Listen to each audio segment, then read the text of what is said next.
of Samaria and asked them, "Is it because there is no God in Israel that you are going off to consult Baal-zebub, the god of Ekron?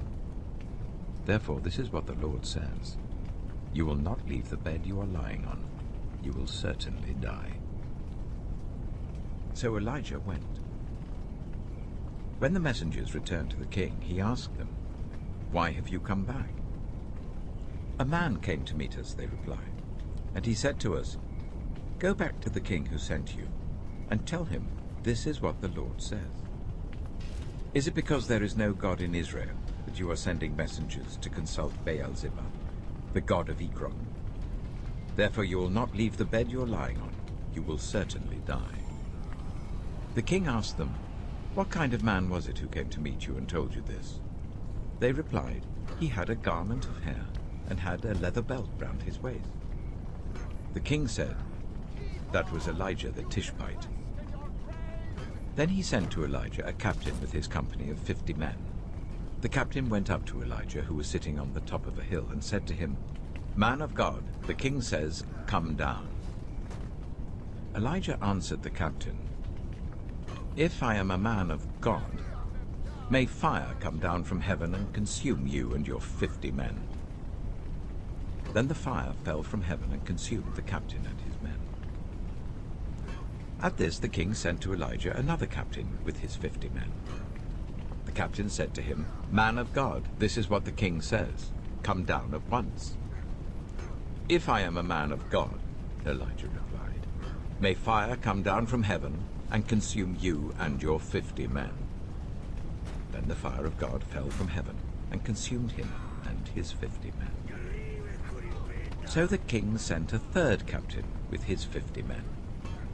This third captain went up and fell on his knees before Elijah. "Man of God," he begged, "please have respect for my life and the lives of these 50 men, your servants. See, fire has fallen from heaven and consumed the first 2 captains and all their men. But now have respect for my life." The angel of the Lord said to Elijah, "Go down with him. Do not be afraid of him." So Elijah got up and went down with him to the king. He told the king, "This is what the Lord says. Is it because there is no God in Israel for you to consult that you have sent messengers to consult Baal-zebub, the god of Ekron? Because you have done this, you will never leave the bed you are lying on. You will certainly die." So he died according to the word of the Lord that Elijah had spoken. Because Ahaziah had no son, Joram succeeded him as king in the 2nd year of Jehoram son of Jehoshaphat, king of Judah. As for all the other events of Ahaziah's reign, and what he did, are they not written in the book of the annals of the kings of Israel? 2 Kings chapter 2. When the Lord was about to take Elijah up to heaven in a whirlwind, Elijah and Elisha were on their way from Gilgal. Elijah said to Elisha, "Stay here. The Lord has sent me to Bethel." But Elisha said, "As surely as the Lord lives and as you live, I will not leave you." So they went down to Bethel. The company of the prophets of Bethel came out to Elisha and asked, "Do you know that the Lord is going to take your master from you today?" "Yes, I know," Elisha replied, "so be quiet." Then Elijah said to him, "Stay here, Elisha. The Lord has sent me to Jericho." And he replied, "As surely as the Lord lives and as you live, I will not leave you." So they went to Jericho. The company of the prophets at Jericho went up to Elisha and asked him, "Do you know that the Lord is going to take your master from you today?" "Yes, I know," he replied, "so be quiet." Then Elijah said to him, "Stay here. The Lord has sent me to the Jordan." And he replied, "As surely as the Lord lives and as you live, I will not leave you." So the two of them walked on.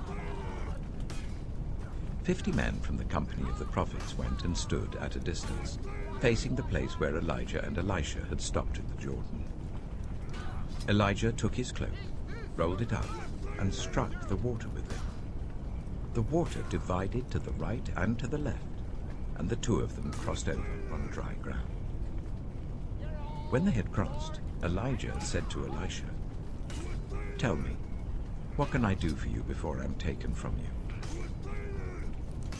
"Let me inherit a double portion of your spirit," Elisha replied. "You have asked a difficult thing," Elijah said. "Yet, if you see me when I'm taken from you, it will be yours. Otherwise, it will not." As they were walking along and talking together, suddenly a chariot of fire and horses of fire appeared and separated the two of them, and Elijah went up to heaven in a whirlwind. Elisha saw this and cried out, my father, the chariots and horsemen of Israel!" And Elisha saw him no more. Then he took hold of his garment and tore it in two. Elisha then picked up Elijah's cloak that had fallen from him and went back and stood on the bank of the Jordan. He took the cloak that had fallen from Elijah and struck the water with it. "Where now is the Lord, the God of Elijah?" he asked. When he struck the water, it divided to the right and to the left, and he crossed over. The company of the prophets from Jericho who were watching said, "The spirit of Elijah is resting on Elisha." And they went to meet him and bowed to the ground before him. "Look," they said, "we your servants have 50 able men. Let them go and look for your master. Perhaps the Spirit of the Lord has picked him up and set him down on some mountain or in some valley." "No," Elisha replied, "do not send them."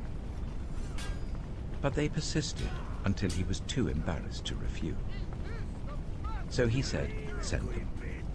And they sent 50 men who searched for 3 days but did not find him. When they returned to Elisha, who was staying in Jericho, he said to them, "Didn't I tell you not to go?" The people of the city said to Elisha, "Look, our lord, this town is well situated, as you can see, but the water is bad and the land is unproductive. Bring me a new bowl," he said, "and put salt in it." So they brought it to him. Then he went out to the spring and threw the salt into it, saying, "This is what the Lord said, I have healed this water. Never again will it cause death or make the land unproductive." And the water has remained pure to this day, according to the word Elisha had spoken. From there, Elisha went up to Bethel. As he was walking along the road, some boys came out of the town and jeered at him. "Get out of here, Baldy," they said. "Get out of here, Baldy." He turned round, looked at them, and called down a curse on them in the name of the Lord. Then 2 bears came out of the woods and mauled 42 of the boys. And he went on to Mount Carmel, and from there returned to Samaria. 2 Kings, chapter 3. Joram, son of Ahab, became king of Israel in Samaria in the 18th year of Jehoshaphat, king of Judah, and he reigned for 12 years. He did evil in the eyes of the Lord, but not as his father and mother had done. He got rid of the sacred stone of Baal that his father had made. Nevertheless, he clung to the sins of Jeroboam, son of Nebat, which he had caused Israel to commit. He did not turn away from them. Now Mesha, king of Moab, raised sheep, and he had to pay the king of Israel a tribute of 100,000 lambs and the wool of 100,000 rams. But after Ahab died, the king of Moab rebelled against the king of Israel. So at that time King Joram set out from Samaria and mobilized all Israel. He also sent this message to Jehoshaphat, king of Judah. "The king of Moab has rebelled against me. Will you go with me to fight against Moab?" "I will go with you," he replied. "I am as you are, my people as your people, my horses as your horses." "By what route shall we attack?" he asked. "Through the desert of Edom," he answered. So the king of Israel set out with the king of Judah and the king of Edom.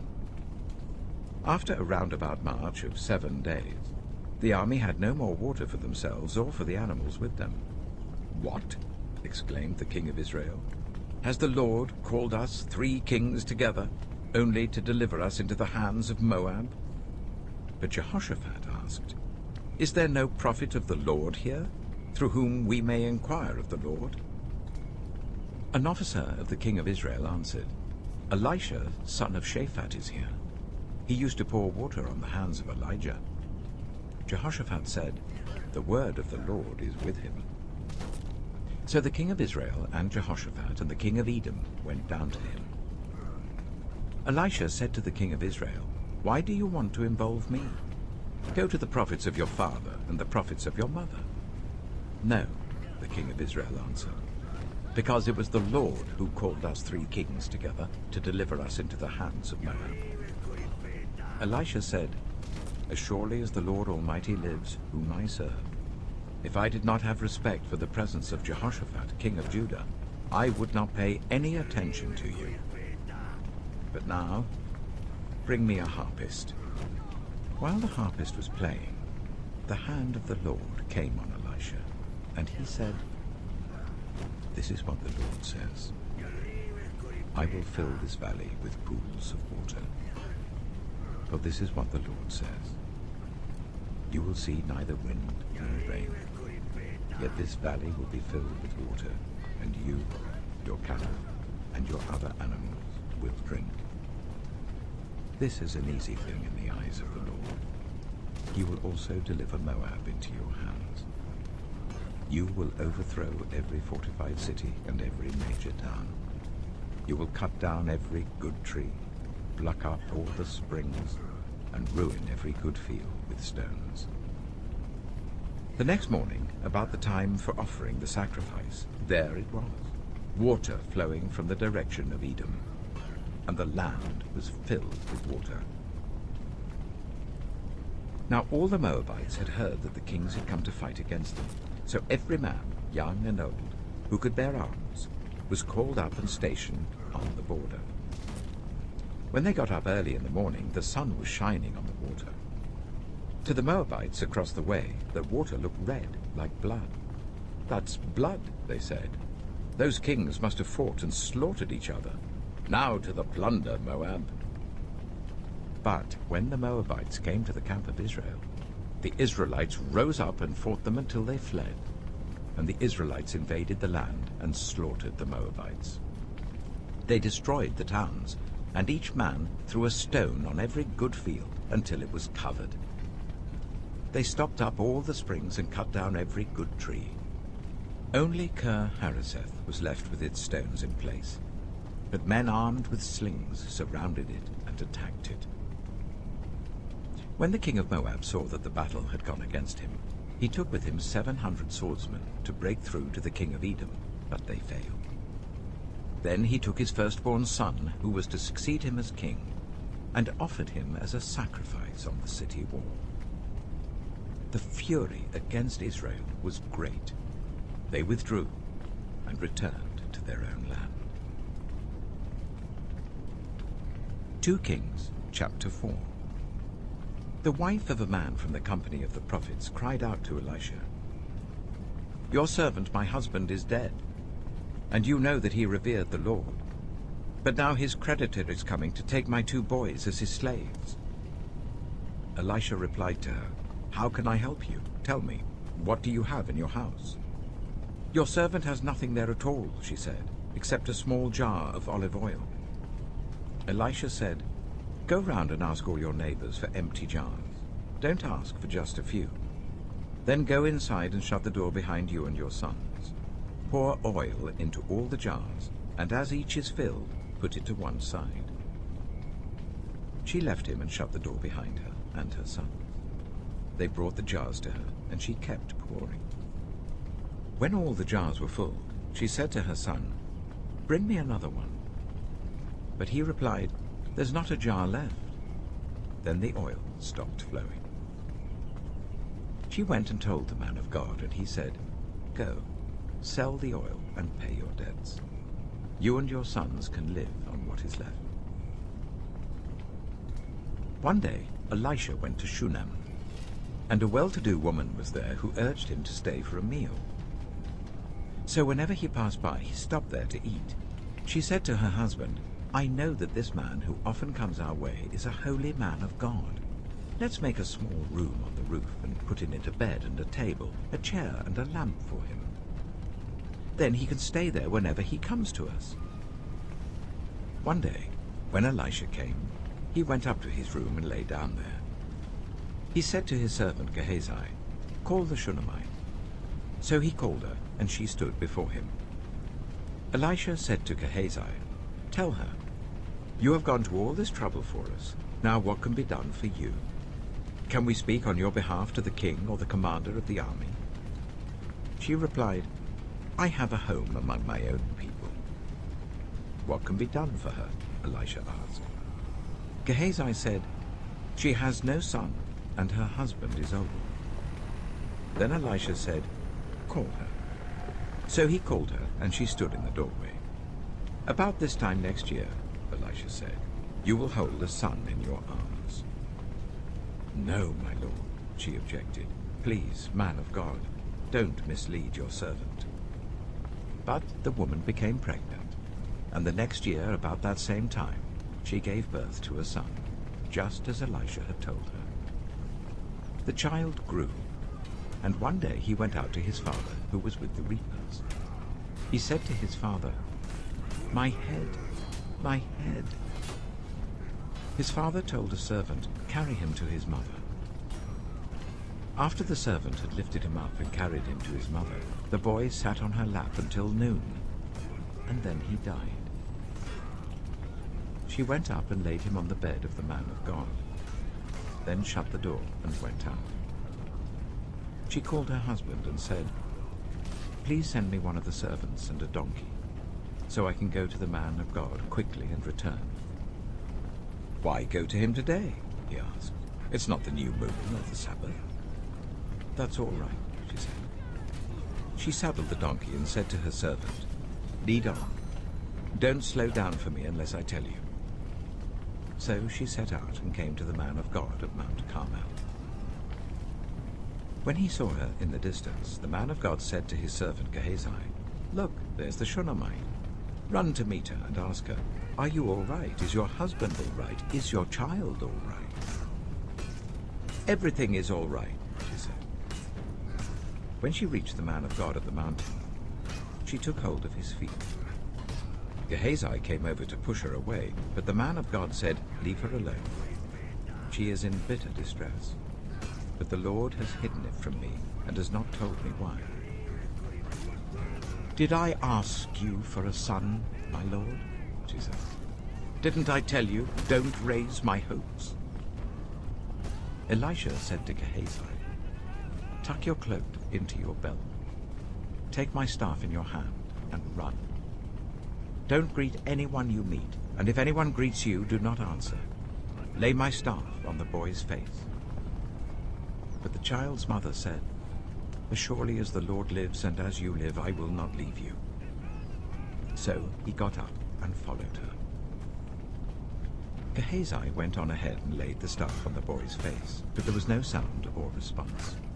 So Gehazi went back to meet Elisha and told him, "The boy has not awakened." When Elisha reached the house, there was the boy lying dead on his couch. He went in, shut the door on the two of them, and prayed to the Lord. Then he got on the bed and lay on the boy, mouth to mouth, eyes to eyes, hands to hands. As he stretched himself out on him, the boy's body grew warm. Elisha turned away and walked back and forth in the room, and then got onto the bed and stretched out on him once more. The boy sneezed 7 times and opened his eyes. Elisha summoned Gehazi and said, "Call the Shunammite," and he did. When she came, he said, "Take your son." She came in, fell at his feet and bowed to the ground. Then she took her son and went out. Elisha returned to Gilgal, and there was a famine in that region. While the company of the prophets was meeting with him, he said to his servant, "Put on the large pot and cook some stew for these prophets."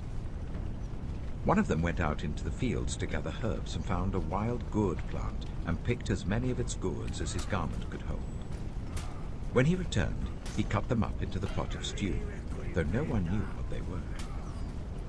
The stew was poured out for the men, but as they began to eat it, they cried out, "Man of God, there is death in the pot!"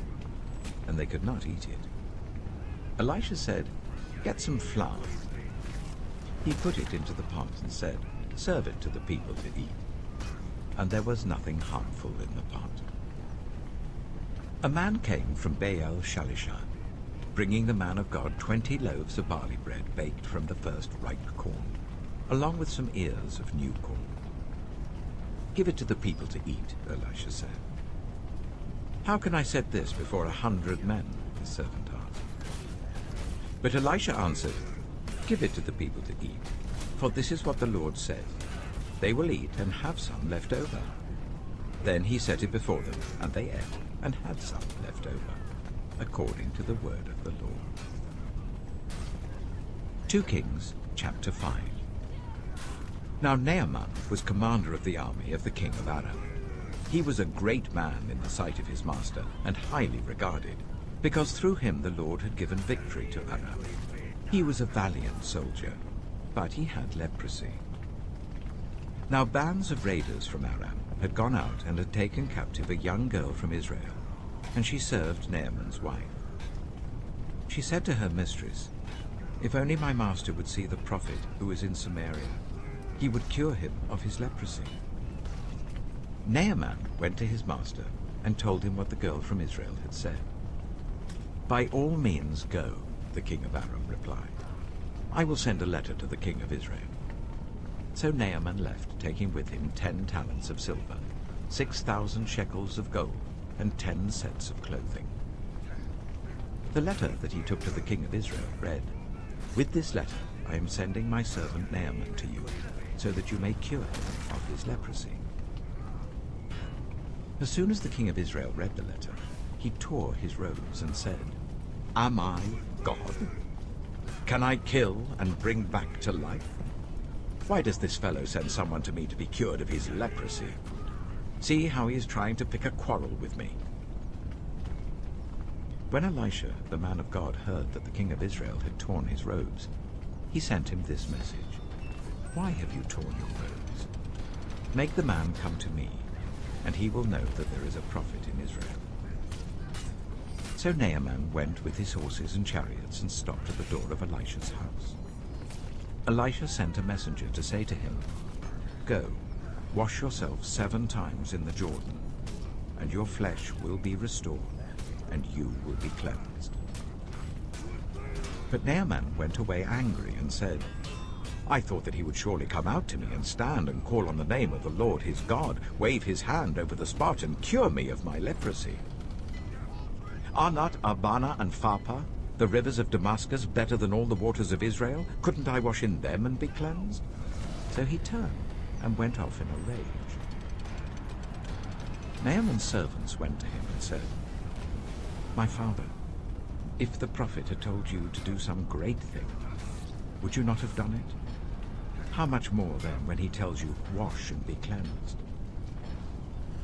So he went down and dipped himself in the Jordan 7 times, as the man of God had told him. And his flesh was restored, and became clean like that of a young boy. Then Naaman and all his attendants went back to the man of God. He stood before him and said, "Now I know that there is no God in all the world except in Israel. So please accept a gift from your servant." The prophet answered, "As surely as the Lord lives whom I serve, I will not accept a thing."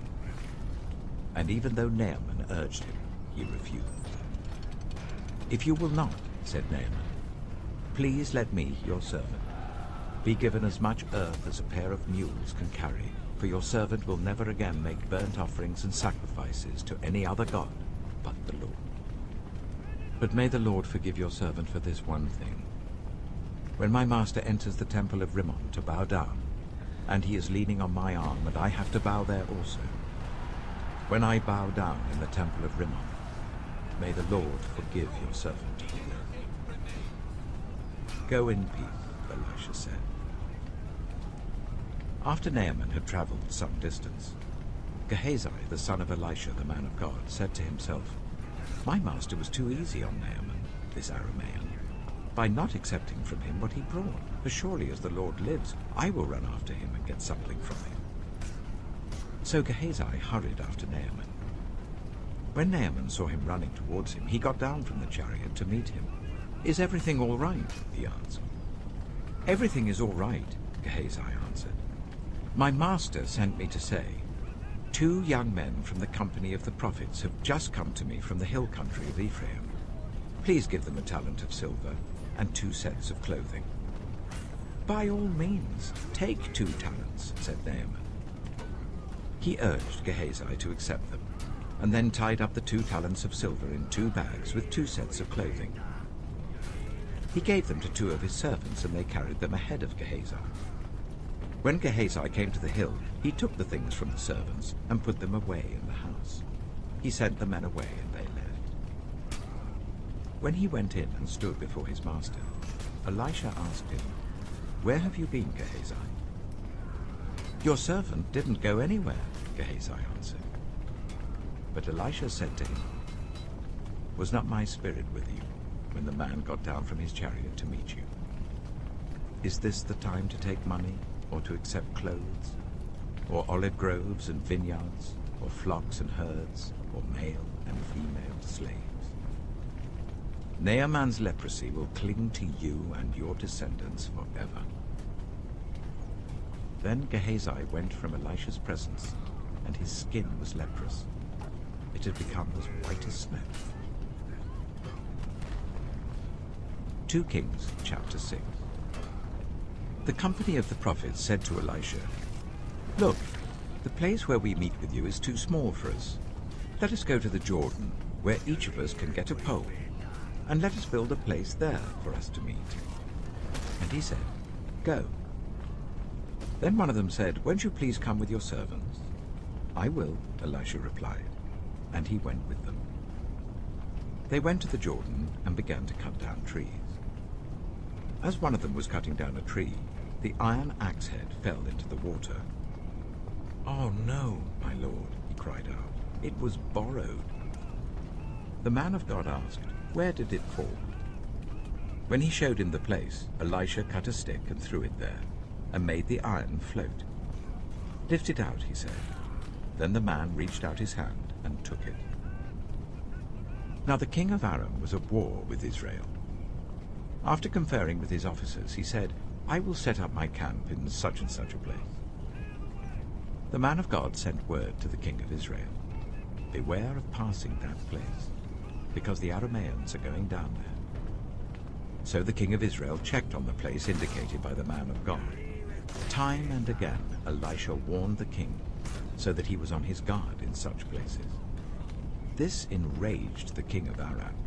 He summoned his officers and demanded of them, "Tell me, which of us is on the side of the king of Israel?" "None of us, my lord the king," said one of his officers. "But Elisha the prophet who is in Israel tells the king of Israel the very words you speak in your bedroom." "Go, find out where he is," the king ordered, "so that I can send men and capture him." The report came back, "He is in Dothan." Then he sent horses and chariots and a strong force there. They went by night and surrounded the city. When the servant of the man of God got up and went out early the next morning, an army with horses and chariots had surrounded the city. "Oh no, my lord, what shall we do?" the servant asked. "Don't be afraid," the prophet answered. "Those who are with us are more than those who are with them." And Elisha prayed, "Open his eyes, Lord, so that he may see."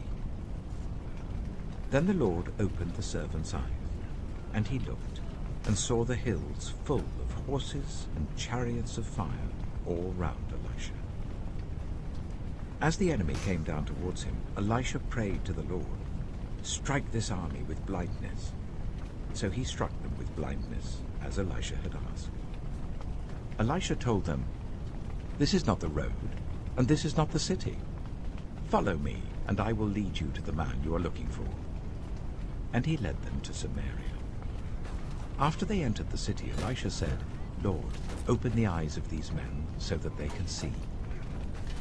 Then the Lord opened their eyes, and they looked, and there they were, inside Samaria. When the king of Israel saw them, he asked Elisha, "Shall I kill them, my father? Shall I kill them?" "Do not kill them," he answered.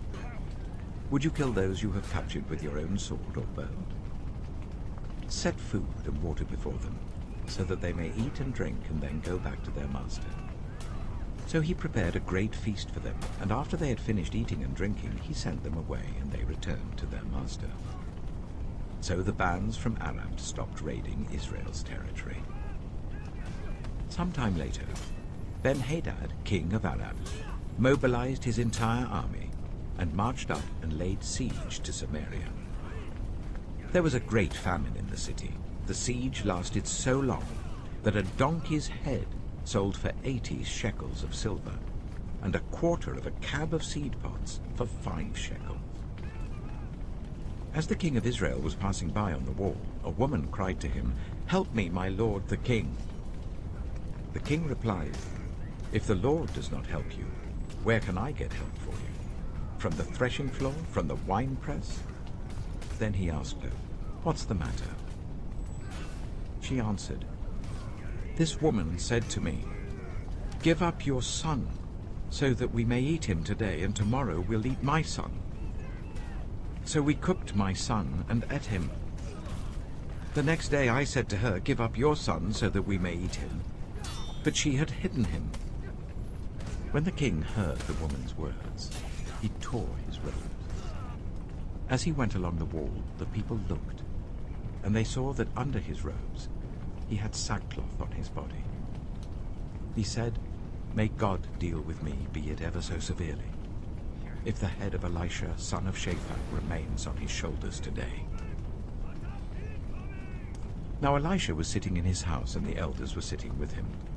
The king sent a messenger ahead, but before he arrived, Elisha said to the elders, "Don't you see how this murderer is sending someone to cut off my head?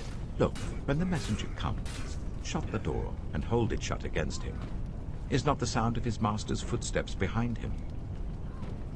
While he was still talking to them, the messenger came down to him.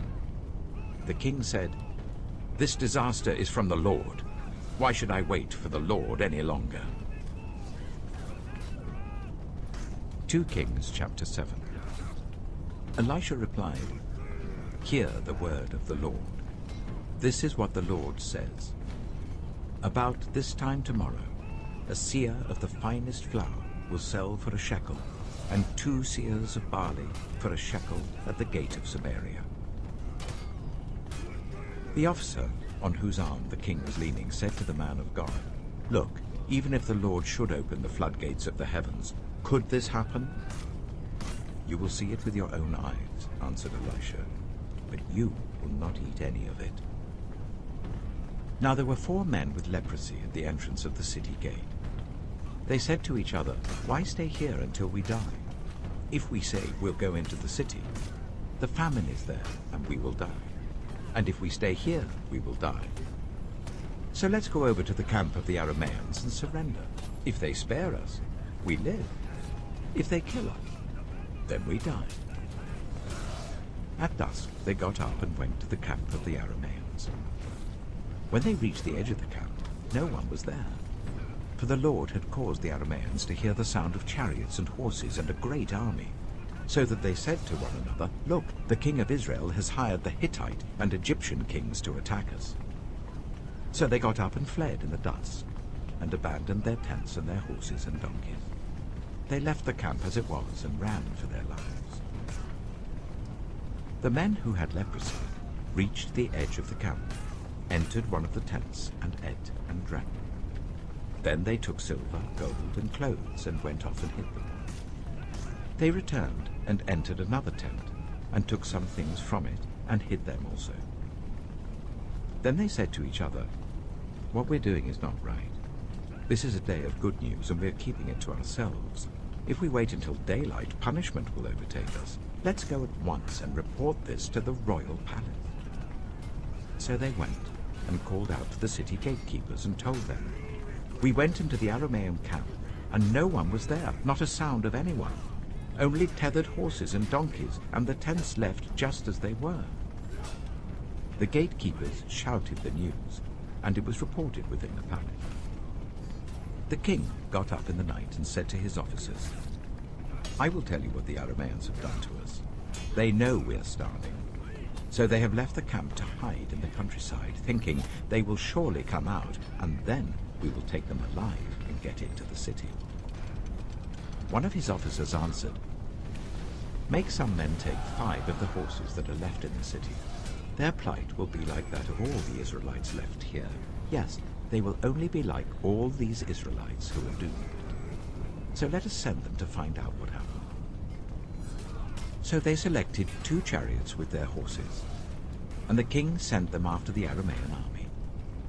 He commanded the drivers, "Go and find out what has happened." They followed them as far as the Jordan, and they found the whole road strewn with the clothing and equipment the Arameans had thrown away in their headlong flight. So the messengers returned and reported to the king. Then the people went out and plundered the camp of the Arameans. So a seah of the finest flour sold for a shekel, and 2 seahs of barley sold for a shekel, as the Lord had said. Now the king had put the officer on whose arm he leaned in charge of the gate. And the people trampled him in the gateway, and he died, just as the man of God had foretold when the king came down to his house.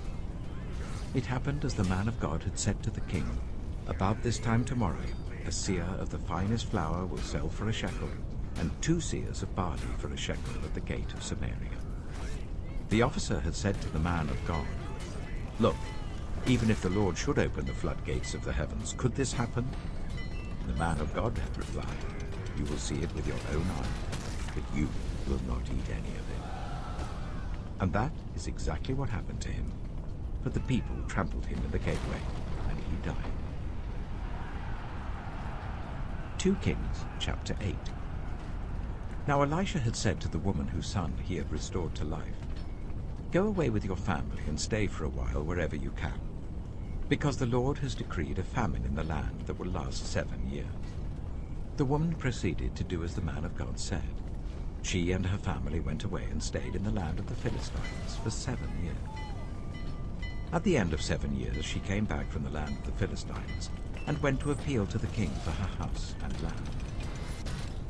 The king was talking to Gehazi, the servant of the man of God, and had said, "Tell me about all the great things Elisha has done." Just as Gehazi was telling the king how Elisha had restored the dead to life, the woman whose son Elisha had brought back to life came to appeal to the king for her house and land. Gehazi said, "This is the woman, my lord the king, and this is her son, whom Elisha restored to life." The king asked the woman about it, and she told him. Then he assigned an official to her case and said to him, "Give back everything that belonged to her, including all the income from her land from the day she left the country until now." Elisha went to Damascus, and Ben-Hadad, king of Aram, was ill. When the king was told, "The man of God has come all the way up here," he said to Hazael, "Take a gift with you, and go to meet the man of God. Consult the Lord through him. Ask him, 'Will I recover from this illness?'" Hazael went to meet Elisha, taking with him as a gift 40 camel loads of all the finest wares of Damascus. He went in and stood before him and said, "Your son Ben-Hadad, king of Aram, has sent me to ask, 'Will I recover from this illness?'" Elisha answered, "Go and say to him, 'You will certainly recover.' Nevertheless, the Lord has revealed to me that he will in fact die." He stared at him with a fixed gaze until Hazael was embarrassed. Then the man of God began to weep. "Why is my lord weeping?" asked Hazael. "Because I know the harm you will do to the Israelites," he answered. "You will set fire to their fortified places, kill their young men with the sword, dash their little children to the ground, and rip open their pregnant women." Hazael said, How could your servant, a mere dog, accomplish such a feat? The Lord has shown me that you will become king of Aram, answered Elisha. Then Hazael left Elisha and returned to his master. When Ben-Hadad asked, "What did Elisha say to you?" Hazael replied, "He told me that you would certainly recover." But the next day he took a thick cloth, soaked it in water, and spread it over the king's face so that he died. Then Hazael succeeded him as king. In the 5th year of Joram, son of Ahab, king of Israel, when Jehoshaphat was king of Judah, Jehoram, son of Jehoshaphat, began his reign as king of Judah. He was 32 years old when he became king, and he reigned in Jerusalem for 8 years. He followed the ways of the kings of Israel, as the house of Ahab had done, for he married a daughter of Ahab. He did evil in the eyes of the Lord. Nevertheless, for the sake of his servant David, the Lord was not willing to destroy Judah. He had promised to maintain a lamp for David and his descendants forever. In the time of Jehoram, Edom rebelled against Judah and set up its own king. So Jehoram went to Zair with all his chariots. The Edomites surrounded him and his chariot commanders, but he rose up and broke through by night. His army, however, fled back home. To this day, Edom has been in rebellion against Judah. Libnah revolted at the same time. As for the other events of Jehoram's reign and all he did, are they not written in the book of the annals of the kings of Judah? Jehoram rested with his ancestors and was buried with them in the city of David. And Ahaziah his son succeeded him as king. In the 12th year of Joram, son of Ahab king of Israel, Ahaziah son of Jehoram king of Judah began to reign. Ahaziah was 22 years old when he became king, and he reigned in Jerusalem for 1 year. His mother's name was Athaliah, a granddaughter of Omri, king of Israel. He followed the ways of the house of Ahab and did evil in the eyes of the Lord, as the house of Ahab had done, for he was related by marriage to Ahab's family. Ahaziah went with Joram, son of Ahab, to war against Hazael, king of Aram, at Ramoth-Gilead. The Arameans wounded Joram. So King Joram returned to Jezreel to recover from the wounds the Arameans had inflicted on him at Ramoth in his battle with Hazael, king of Aram. Then Ahaziah, son of Jehoram, king of Judah, went down to Jezreel to see Joram, son of Ahab, because he had been wounded. 2 Kings, chapter 9. The prophet Elisha summoned a man from the company of the prophets and said to him, "Tuck your cloak into your belt, take this flask of olive oil with you, and go to Ramoth-Gilead. When you get there, look for Jehu, son of Jehoshaphat, the son of Nimshi. Go to him, get him away from his companions, and take him into an inner room. Then take the flask and pour the oil on his head and declare, 'This is what the Lord says. I anoint you king over Israel.' Then open the door and run. Don't delay." So the young prophet went to Ramoth-Gilead. When he arrived, he found the army officers sitting together. "I have a message for you, Commander," he said. "For which of us?" asked Jehu. "For you, Commander," he replied. Jehu got up and went into the house. Then the prophet poured the oil on Jehu's head and declared, "This is what the Lord, the God of Israel, says. I anoint you king over the Lord's people, Israel. You are to destroy the house of Ahab, your master, and I will avenge the blood of my servants, the prophets, and the blood of all the Lord's servants shed by Jezebel. The whole house of Ahab will perish. I will cut off from Ahab every last male in Israel, slave or free. I will make the house of Ahab like the house of Jeroboam, son of Nebat, and like the house of Baasha, son of Ahijah. As for Jezebel, dogs will devour her on the plot of ground at Jezreel, and no one will bury her." Then he opened the door and ran. When Jehu went out to his fellow officers, one of them asked, "Is everything all right? Why did this maniac come to you?" You know the man and the sort of things he says, Jehu replied. That's not true, they said. Tell us. Jehu said, Here is what he told me. This is what the Lord says. I anoint you king over Israel. They quickly took their cloaks and spread them under him on the bare steps. Then they blew the trumpet and shouted, Jehu is king. So Jehu, son of Jehoshaphat, the son of Nimshi, conspired against Joram.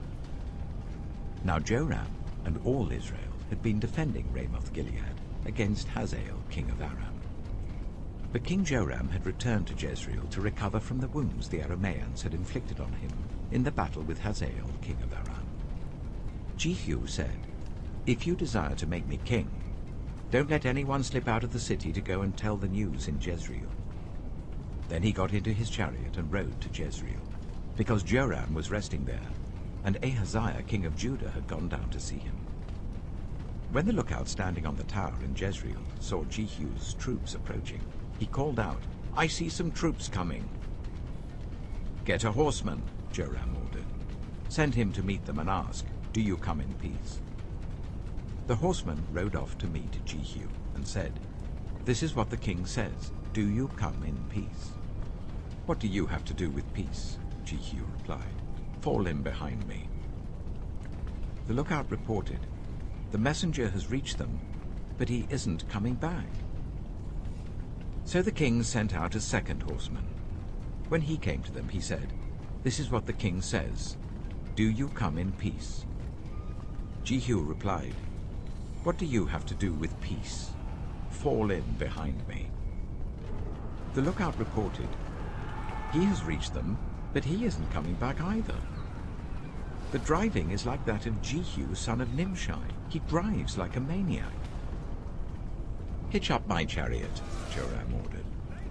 And when it was hitched up, Joram, king of Israel, and Ahaziah, king of Judah, rode out, each in his own chariot, to meet Jehu. They met him at the plot of ground that had belonged to Naboth the Jezreelite. When Joram saw Jehu, he asked, Have you come in peace, Jehu? How can there be peace, Jehu replied, as long as all the idolatry and witchcraft of your mother Jezebel abound? Joram turned about and fled, calling out to Ahaziah, Treachery, Ahaziah! Then Jehu drew his bow and shot Joram between the shoulders. The arrow pierced his heart, and he slumped down in his chariot. Jehu said to Bidkar, his chariot officer, Pick him up and throw him on the field that belonged to Naboth the Jezreelite. Remember how you and I were riding together in chariots behind Ahab his father, when the Lord spoke this prophecy against him? Yesterday I saw the blood of Naboth and the blood of his sons, declares the Lord, and I will surely make you pay for it on this plot of ground, declares the Lord. Now then, pick him up and throw him on that plot, in accordance with the word of the Lord. When Ahaziah, king of Judah, saw what had happened, he fled up the road to Beth-Hagan. Jehu chased him, shouting, Kill him too. They wounded him in his chariot on the way up to Gur, near Ibleam, but he escaped to Megiddo and died there. His servant took him by chariot to Jerusalem and buried him with his ancestors in his tomb in the city of David. In the 11th year of Joram, son of Ahab, Ahaziah had become king of Judah. Then Jehu went to Jezreel. When Jezebel heard about it, she put on eye makeup, arranged her hair, and looked out of a window. As Jehu entered the gate, she asked, Have you come in peace, you, Zimri, you murderer of your master? He looked up at the window and called out, Who is on my side? Who? 2 or 3 eunuchs looked down at him. Throw her down, Jehu said. So they threw her down, and some of her blood spattered the wall and the horses as they trampled her underfoot. Jehu went in and ate and drank. Take care of that cursed woman, he said, and bury her, for she was a king's daughter. But when they went out to bury her, They found nothing except her skull, her feet, and her hands. They went back and told Jehu, who said, "This is the word of the Lord that he spoke through his servant Elijah the Tishbite. On the plot of ground at Jezreel, dogs will devour Jezebel's flesh. Jezebel's body will be like dung on the ground in the plot at Jezreel, so that no one will be able to say, 'This is Jezebel.'" 2 Kings chapter 10. Now there were in Samaria 70 sons of the house of Ahab. So Jehu wrote letters and sent them to Samaria, to the officials of Jezreel, to the elders, and to the guardians of Ahab's children. He said, "You have your master's sons with you, and you have chariots and horses, a fortified city and weapons. Now as soon as this letter reaches you, choose the best and most worthy of your master's sons, and set him on his father's throne. Then fight for your master's house." But they were terrified and said, "If 2 kings could not resist him, how can we?" So the palace administrator, the city governor, the elders, and the guardians sent this message to Jehu. "We are your servants, and we will do anything you say. We will not appoint anyone as king. You do whatever you think best."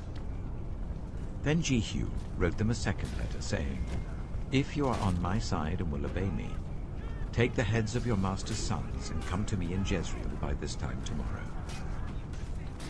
Now the royal princes, 70 of them, were with the leading men of the city who were bringing them up. When the letter arrived, these men took the princes and slaughtered all 70 of them. They put their heads in baskets and sent them to Jehu in Jezreel. When the messenger arrived, he told Jehu, "They have brought the heads of the princes." Then Jehu ordered, "Put them in 2 piles at the entrance of the city gate until morning." The next morning, Jehu went out. He stood before all the people and said, "You are innocent. It was I who conspired against my master and killed him. But who killed all these? Know then that not a word the Lord has spoken against the house of Ahab will fail. The Lord has done what he announced through his servant Elijah." So Jehu killed everyone in Jezreel who remained of the house of Ahab, as well as all his chief men, his close friends, and his priests, leaving him no survivor. Jehu then set out and went towards Samaria.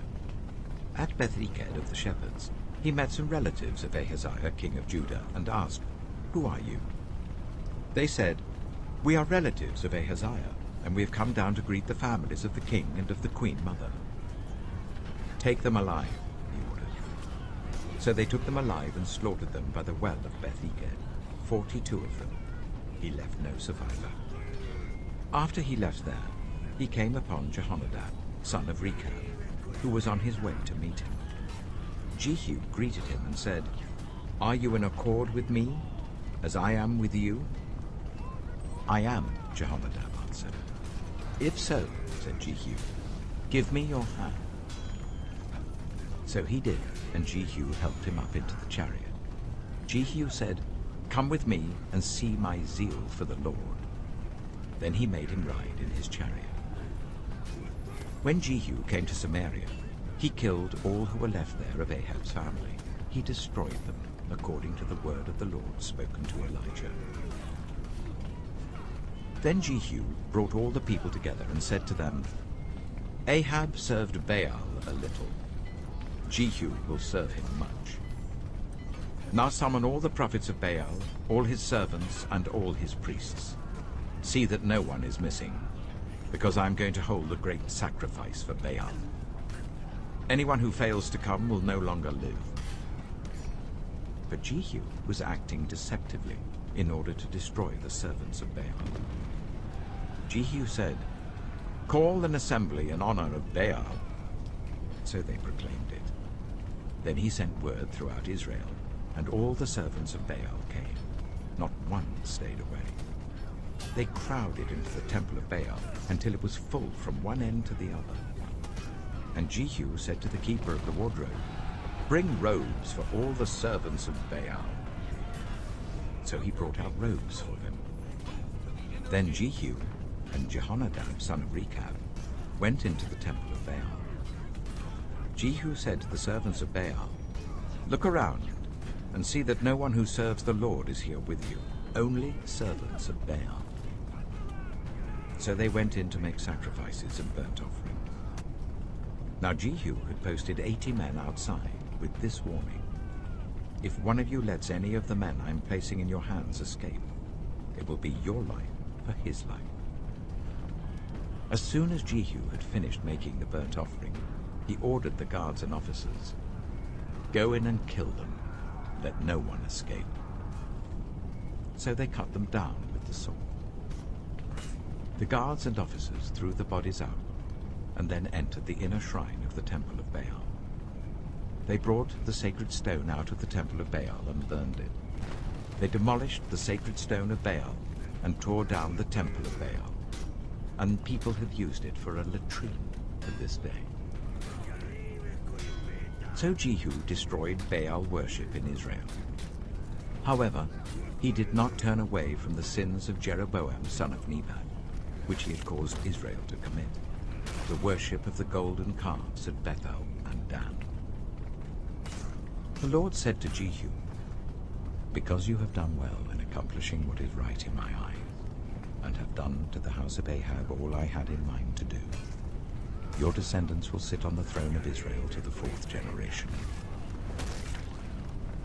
Yet Jehu was not careful to keep the law of the Lord, the God of Israel, with all his heart. He did not turn away from the sins of Jeroboam, which he had caused Israel to commit. In those days, the Lord began to reduce the size of Israel. Hazael overpowered the Israelites throughout their territory east of the Jordan, in all the land of Gilead, the region of Gad, Reuben, and Manasseh, from Aroer by the Arnon Gorge through Gilead to Bashan.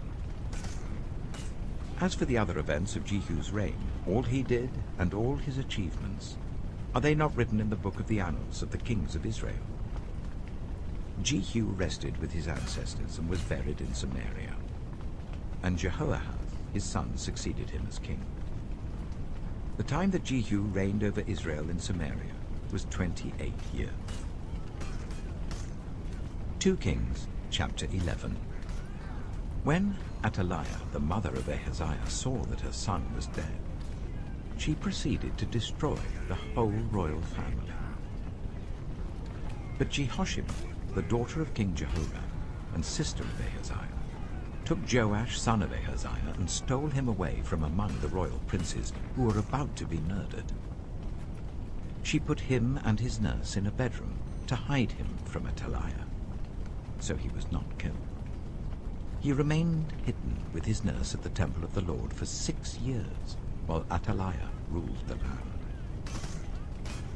In the 7th year, Jehoiada sent for the commanders of units of 100, the Kerites and the guards, and had them brought to him at the temple of the Lord. He made a covenant with them and put them under oath at the temple of the Lord. Then he showed them the king's son. He commanded them, saying, "This is what you are to do. You, who are in the 3 companies that are going on duty on the Sabbath, a third of you guarding the royal palace, a third at the Shur gate, and a third at the gate behind the guard, who take turns guarding the temple, and you who are in the other 2 companies that normally go off Sabbath duty, are all to guard the temple for the king. Station yourselves round the king, each of you with weapon in hand. Anyone who approaches your ranks is to be put to death. Stay close to the king wherever he goes." The commanders of units of 100 did just as Jehoiada the priest ordered. Each one took his men, those who were going on duty on the Sabbath, and those who were going off duty, and came to Jehoiada the priest.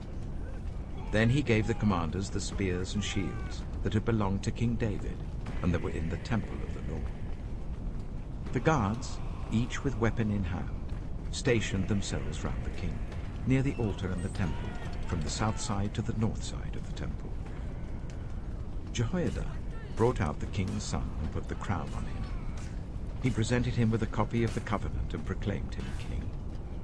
They anointed him, and the people clapped their hands and shouted, "Long live the king." When Athaliah heard the noise made by the guards and the people, she went to the people at the temple of the Lord She looked, and there was the king, standing by the pillar, as the custom was. The officers and the trumpeters were beside the king, and all the people of the land were rejoicing and blowing trumpets. Then Athaliah tore her robes and called out, "Treason! Treason!" Jehoiada the priest ordered the commanders of units of 100 who were in charge of the troops, "Bring her out between the ranks and put to the sword anyone who follows her." For the priest had said, she must not be put to death in the temple of the Lord. So they seized her as she reached the place where the horses entered the palace grounds, and there she was put to death. Jehoiada then made a covenant between the Lord and the king and people, that they would be the Lord's people. He also made a covenant between the king and the people. All the people of the land went to the temple of Baal and tore it down. They smashed the altars and idols to pieces and killed Mattan, the priest of Baal, in front of the altars. Then Jehoiada the priest posted guards at the temple of the Lord. He took with him the commanders of hundreds, the Kerites, the guards, and all the people of the land, and together they brought the king down from the temple of the Lord, and went into the palace, entering by way of the gate of the guards. The king then took his place on the royal throne. All the people of the land rejoiced, and the city was calm, because Athaliah had been slain with the sword of the palace. Joash was 7 years old when he began his reign. 2 Kings chapter 12. In the 7th year of Jehu, Joash became king, and he reigned in Jerusalem for 40 years. His mother's name was Zibiah. She was from Beersheba. Joash did what was right in the eyes of the Lord all the years Jehoiada the priest instructed him. The high places, however, were not removed. The people continued to offer sacrifices and burn incense there. Joash said to the priests, "Collect all the money that is brought as sacred offerings to the temple of the Lord, the money collected in the census, the money received from personal vows, and the money brought voluntarily to the temple. Let every priest receive the money from one of the treasurers, then use it to repair whatever damage is found in the temple." But by the 23rd year of King Joash, the priests still had not repaired the temple. Therefore King Joash summoned Jehoiada the priest and the other priests and asked them, "Why aren't you repairing the damage done to the temple? Take no more money from your treasurers, but hand it over for repairing the temple." The priests agreed that they would not collect any more money from the people, and that they would not repair the temple themselves. Jehoiada the priest took a chest and bored a hole in its lid. He placed it beside the altar on the right side as one enters the temple of the Lord. The priests who guarded the entrance put into the chest all the money that was brought to the temple of the Lord. Whenever they saw that there was a large amount of money in the chest, the royal secretary and the high priest came, counted the money that had been brought into the temple of the Lord, and put it into bags.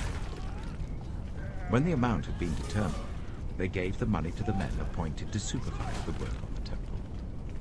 With it, they paid those who worked on the temple of the Lord, the carpenters and builders, the masons and stone cutters. They purchased timber and blocks of dressed stone for the repair of the temple of the Lord, and met all the other expenses of restoring the temple. The money brought into the temple was not spent for making silver basins, wick trimmers, sprinkling bowls, trumpets, or any other articles of gold or silver for the temple of the Lord. It was paid to the workers, who used it to repair the temple. They did not require an accounting from those to whom they gave the money to pay the workers, because they acted with complete honesty. The money from the guilt offerings and sin offerings was not brought into the temple of the Lord. It belonged to the priests. About this time, Hazael, king of Aram, went up and attacked Gath and captured it. Then he turned to attack Jerusalem.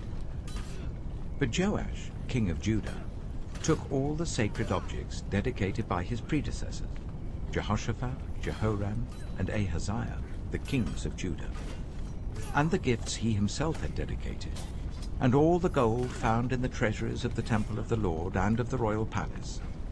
And he sent them to Hazael, king of Aram, who then withdrew from Jerusalem. As for the other events of the reign of Joash and all he did, are they not written in the book of the annals of the kings of Judah? His officials conspired against him and assassinated him at Beth Millo on the road down to Silla. The officials who murdered him were Jozabad, son of Shimeath, and Jehozabad, son of Shomer. He died and was buried with his ancestors in the city of David, and Amaziah, his son, succeeded him as king.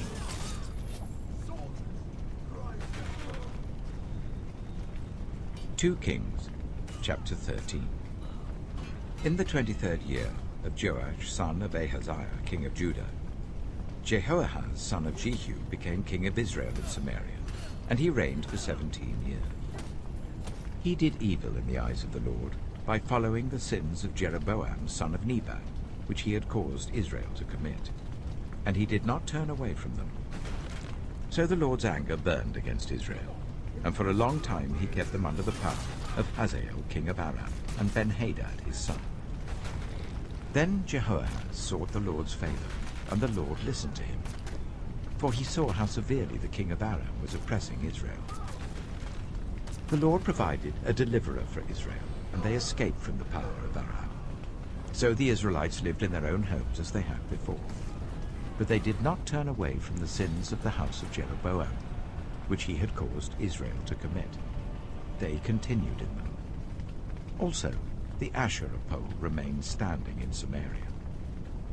Nothing had been left of the army of Jehoahaz, except 50 horsemen, 10 chariots, and 10,000 foot soldiers, for the king of Aram had destroyed the rest and made them like the dust at threshing time.